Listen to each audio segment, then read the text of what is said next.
Oh. All right. And we have Barry here. This is Economic and Finance Report, TV, EFRTV.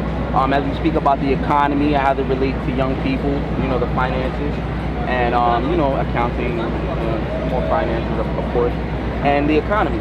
So, you know, we have you here, you know, a young college-educated person, and still in college. Yeah, in the process, you know, still in. How does the economy today, as we see it, you know, summer of 2013, New York City, relate to your personal finances? Well, my personal finances, as of this morning's calculations, will be zero because of New York's economy at the end of the month. Well, okay, can you elaborate?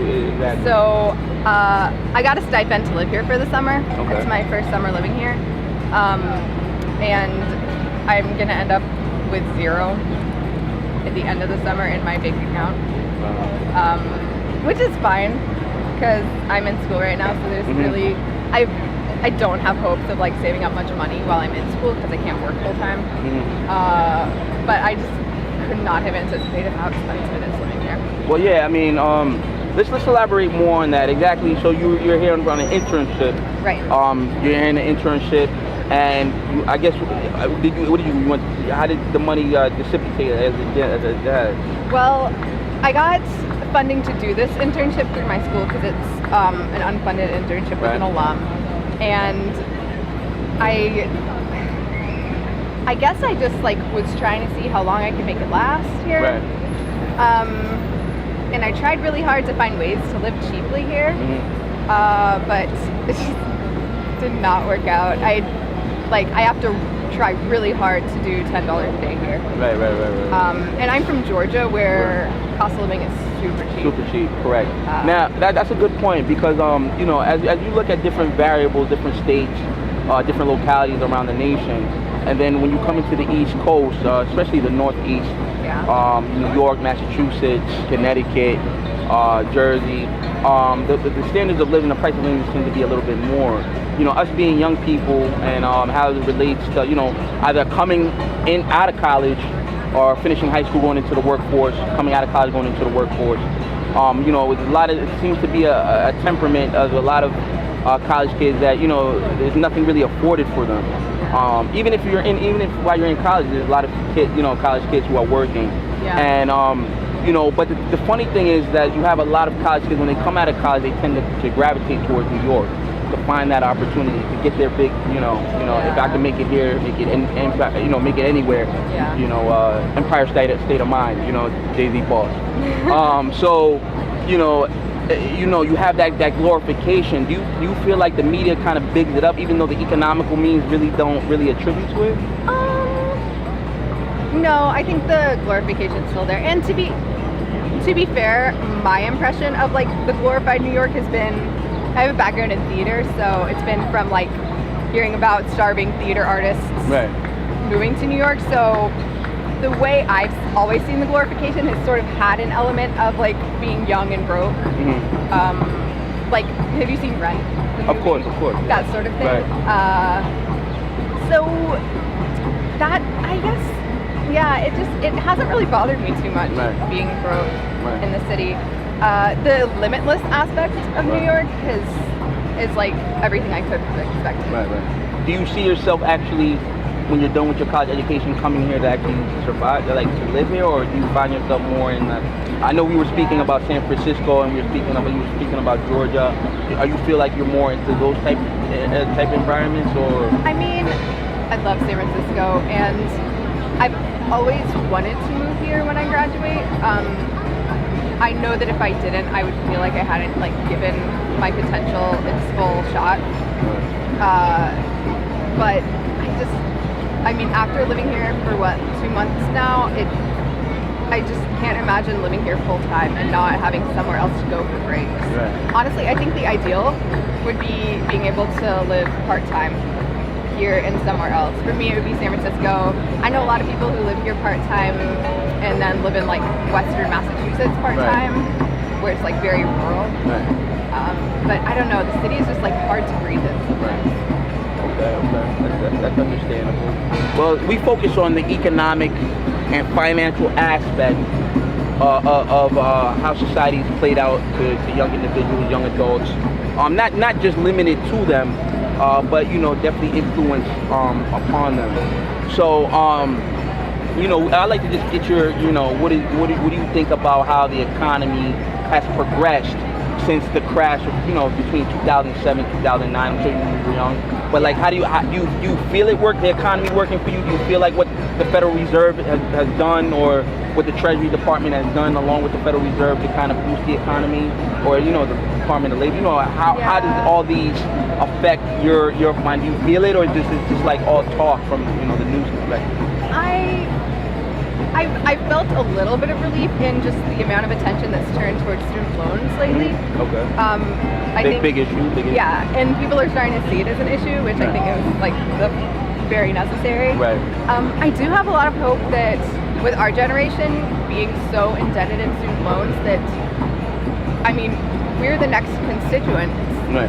And once the majority of constituents become people with huge student loans, right, then whoever is responsible to any constituent is going to have to worry about that. Adhere to that. That's pretty much that's fair to state. Us being the next in line, it just makes sense that they have to focus on it, because once we are a voting bloc now, but as we get more mature, I guess you could say, and more economically stable, because we have loans that have to be paid off.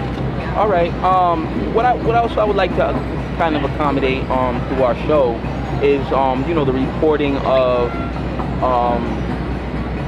I guess we have a lot of talk about the G20 summits. I don't know if you've been following. I don't know if that's even your thing, but how as it relates as far as like the fluctuation of currencies, certain commodities going up. Food is not getting any cheaper. Let's bring it down to a local. Because the global economy affects the local economy. Like let's not kid ourselves. So on the how it affects you personally, financially. Food is not getting cheaper. We go to Starbucks. You can for a drink and a sandwich, you damn near pay $20. And it's really, try to go through that 7 days a week.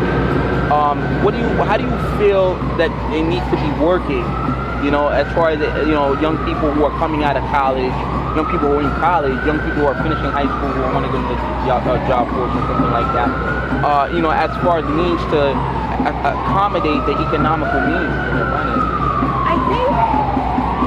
I'm still looking for ways around it too, but it's strange to me how much basic necessities like food are not, it's just totally an industry. Right. If you look at restaurants and grocery stores, they throw out food all the time and aren't allowed to donate it. I went through a phase when I first moved to San Francisco where I dumpster dove a lot. And it worked fine. I could live off of dumpster diving. So there's definitely ways around it. Can you explain to our viewers what dumpster diving is? Well, San Francisco is actually, I don't know how to do it here, but San Francisco is very geared towards being resourceful and not wasting things. Correct. And so there was some independent. There was actually this one place called I probably shouldn't say the name of it, but it's it's a collective grocery store. Okay. And it totally approved of dumpster diving, even though it wasn't strictly legal. Right. So whenever they threw things out, everyone knew when they threw things out in their dumpsters, and they put it all on ice, and they almost sort of set it up as something for dumpster divers to help themselves to. Right. So I went there a few times and stocked up. I got fucking goat cheese in its package on ice it's for fresh. free. It's still fresh? Yeah. Really? Wow. They're not allowed to sell it, after a certain date, but it's still fine. Still fine, right. You look healthy. There's nothing wrong with you. You look like, Yeah. All right. So from what I'm getting from from the young adults, from young people, and even some older people, is that it's the economy, even though it's improving, hasn't really rippled down, to them. It's there. We can see it improving here and there, but it's little skips and jumps. Department of Labor shows a little bit of improvement. You know, the Democrats say it's a good thing. The Republicans say it's not enough. You hear bickering. You know, and you know, you're gonna hear bickering regardless of who runs what. But I mean, how do you feel? I mean, financially, about how the economy is and you know the workforce is. You know, as it relates to you. I like to think like I will never be stressed about it because I was raised. My dad is an immigrant, and my mom grew up in like dirt poor South. So I like to think that like the state of the economy isn't something that I rely on too much for like my own happiness or well-being. I think that's just really just the most necessary thing for being a young person and like not hating life right now. As far as the trickle down effect and stuff goes, I like to think that most people in our generation are realizing that that's important. I definitely don't. Well, you mentioned something that you know you kind of almost. It's like my questions are getting easier because you know you kind of like it just rolls off your mouth of like me going into the next subject. This debate of immigration. Oh, Now I know it's a social issue, and on our show we don't really focus on social issues. We do, but we focus on the economic and financial aspect of the social issue. Meaning that you know everybody has an opinion. You know whether you're pro-abortion, not pro-abortion, not for abortion. You're pro-life, you know, pro-life abortion, or if you're for immigration, not for immigration. If you're for his or her and his, and for that and this, and you know, tic-tac, I give a dog a bone, who cares? You know. What we focus is on how we focus on the social issues as it relates financially, economically. So, at that aspect, economically and financially, your opinion, you know, because we do have opinions, but what do you think as far as the aspect of it being economically and financially fruitful or prosperous for our economy? You know, you just mentioned your father being an immigrant, so I just wanted to relate to that it being a global, a global epidemic. You're not from here, so, yeah. You know. I'm torn on it. Or I mean, I'm not torn on it. Obviously, I'm fine with immigrants, but as far as like if it helps or hurts the economy, I'm not quite sure. I feel like a lot of right-wingers who are against immigration for economic policies, like probably the case with my dad, this would be like a deterrent for them in that my dad immigrated here. Now I go to a liberal arts school, the daughter of an immigrant, going to a liberal arts school, doing arts-oriented things, not really like directly great for the economy right now, at least. So I feel like that would be like a con, for example. But obviously, on a personal level, I think diversity at any cost is necessary. And I mean, most of what I've seen firsthand, especially in Georgia, during the first big wave of immigration, maybe like in the early 2000s, all of the like took our jobs arguments didn't really apply because the jobs that immigrants were getting were not ones that most like white Americans were doing anyways. Right. So if anything, yeah, we're helping. We're helping. Okay. Well, I mean, that's definitely a controversial debate, if you must say, or topic, however you want to look at it. You know, as like I like to say, you know, it's everybody has an opinion, but how does it relate to us in an economic and financial form? And that's pretty much it. I mean, I'd like to thank you. You know, thank you for coming and getting interviewed, getting your perspective and economic and finance report. EFRTV, baby.